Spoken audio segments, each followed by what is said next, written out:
Hey guys, so I'm up here in Benwee Head. I'm going to do Benwee Head Cliff Walk. So I've decided to record my walks. This is one of my ambitions for the next 12 months, is to get back into my hill walking. Now I've already had a few little sample walks. I went out and did Mameen first, which was a very simple walk up to a little church in the middle of nowhere, and there used to be a stone there, a rock, where they said mass in the penal days, and it was a very easy out and back walk. I believe you can actually continue on over to Oughterard, continue over the mountains, but I didn't. I just went up with a friend. It's about less than an hour up and an hour back. Very easy. That was my first walk. My second walk was I went and did Diamond Hill, and that was a very disappointing walk. It's been all basically rock. They've fixed the trail, I suppose you might say, so it's all rock. There's no open mountain really, and it's more like climbing steps the whole way up and the whole way down. It was mobbed with people, and literally, I've never seen so many people on a mountain in my life. It was like a conveyor belt, which meant you couldn't stop, you couldn't do anything. Yeah, it wasn't enjoyable. Very touristy and not very enjoyable. Wouldn't really recommend it. And my next walk, I went out to Inishmaan. Flew out to Inishmaan with Air Iron, and that was lovely. The walking there went up to Sphinx Seat, and it was a beautiful walk on little roads, little country roads, but there's nobody there, with one exception, of course. I went with a friend, and we were walking up towards Sphinx Seat, and there was a park run. So pretty much I think 300 people live on the island. I think all 300 people were out at the park run. It was so funny because there's nobody on the island, and to meet a big group of people running a race or running a park run was sort of hilarious. But it was absolutely spectacular. It did sort of not quite a loop of the island, maybe half a loop of the island, and it was beautiful. There was nobody there when we walked around. Absolutely beautiful, quite sort of magical and mystical. I had lunch up at Sphinx Seat, overlooking the cliffs. Apparently he used to sit there and marvel at nature and marvel at the creation. And my third walk was, or my fourth walk I should say, was with my daughter Elizabeth. I went up Nephin, and that was a lovely walk. Just rocky halfway up, and yeah, a little bit challenging halfway up. I think the climb is about 750 meters or something, but it was beautiful and spectacular when we got up there. And of course, it's just wonderful to be out with my daughter. So that was wonderful. She's the one who sort of got me back into this again. So you can see here I've equipped myself with the gear. I went out and bought myself a new pair of Moingle boots and some waterproof gear and a couple of poles and whatever, just enough to get me back out in the mountains. And I'm hoping that Elizabeth is going to teach me how to map read and other bits and pieces, so I can not kill myself up there or not get lost. And so today's walk is the first one I'm going to record. And I'm going on this walk. It's quite a drive from where I live. I live in Ballinrobe, and it's quite a drive. It's about maybe 70 miles from Ballinrobe to here. So I'm surprised that, but beautiful drive up, really attractive drive up. And out here, I really feel I'm in the middle of nowhere. Having said that, I see another guy over here behind me, and he's gone. There's his car. He was getting himself all ready to head up the mountains, so I assume he's gone up the mountains already. And interesting, I'm going to show you something. If you can see here, look over on the beach there. Can you see the people swimming? People in swimming. Braver people than me. So I'm going to head up the walk, and I'll record bits and pieces as I go, and let you know how it is. So I'll talk to you in a while.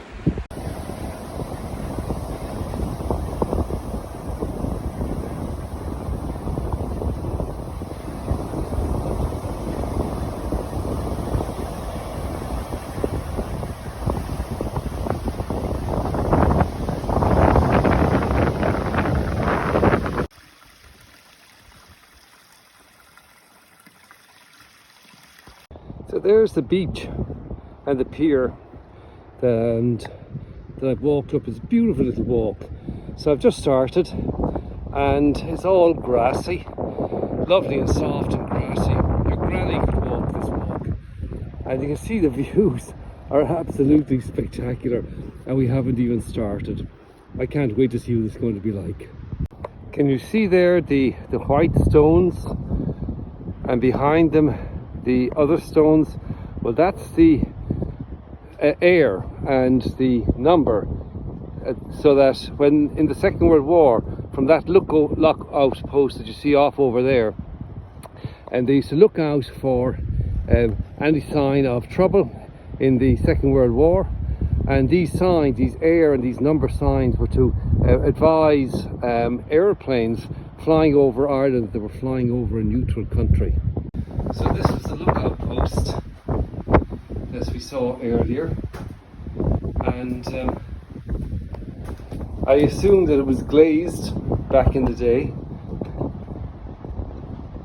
and it was manned by locals. And despite our purported neutrality, apparently all the information, all the intelligence was gathered from these posts, was actually shared with the Allies. So here's the view from the lookout post.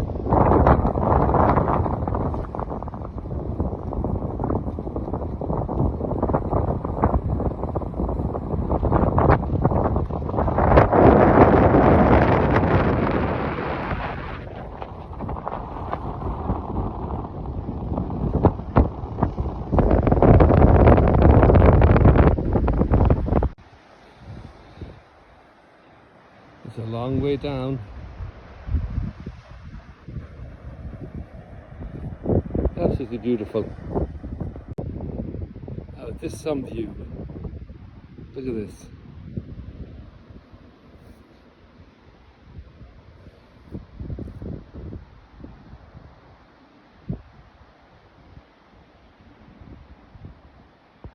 Well, I'm heading back, so the walk up was absolutely amazing. Spectacular views, as you've seen. And after you sort of peak and you begin to drop down, you're heading down, you can see a car park in front of you, down to the right. But before you come to the car park, there is a national waymark trail, and they've looped this one into it. So you continue up to your left, and I'm now walking along. You can see here a sort of a hardcore, well, a stony road, and I'm assuming that this is going to bring me back down to where I started. I'm only out about 2 hours now. I was walking fast, you know. I was fairly moving, and it's not steep climbing, but I'm only out about 2 hours. I'd say maybe two and a quarter hours, something like that. And so it'll be interesting to see how long the actual walk takes now that they've got it in a loop. And so I'm going to show you the sign here. So this is the trail is waymarked with a purple arrow the whole way, and then the national trail that it joins, you can see it here. So they're the two of them, and I'm just following the purple one, obviously, but it joined up with the national waymarked trail one and formed this loop. So yeah, I can see houses down below me, so I think I'm going to arrive pretty shortly, actually, which means that I've done this walk in, I don't know, 2.5 hours, something like that. This is, in terms of walks, this is a what I call a cheap walk. For not an awful lot of effort. I mean, there's some climbing in it, let's not kid ourselves, you know, you need to be fit, but for relatively modest climbs you get spectacular views, and I love that. Yeah, I love when you come up, particularly when you're beside the ocean, when you come up over the top of a hill and there's a cliff, and all of a sudden you can see in every direction. And so I stopped a couple of times, had a sip of my tea. I haven't eaten yet today, so I brought some 85% cocoa chocolate with me just in case, but I haven't needed it. So I'm just been sipping my peppermint tea from the garden, and I'll be home, I suppose, in mid-afternoon time to have my meal of the day, my OMAD. So that's all of it, guys. That's me on the walk. I'll take some shots when I get back home of the map and the route and whatever, and stick it at the end of this so you can see exactly where I went. I highly recommend this walk. If you want to introduce somebody to walking, or somebody who's starting back again, and you want them to get out and you want them to enjoy a walk without it killing them, a proper walk but without it killing them, but a really interesting walk that would enthuse them and make them want to go out again, this is definitely on the list. Okay, talk later. Hey guys, so a little addendum, I got it all wrong.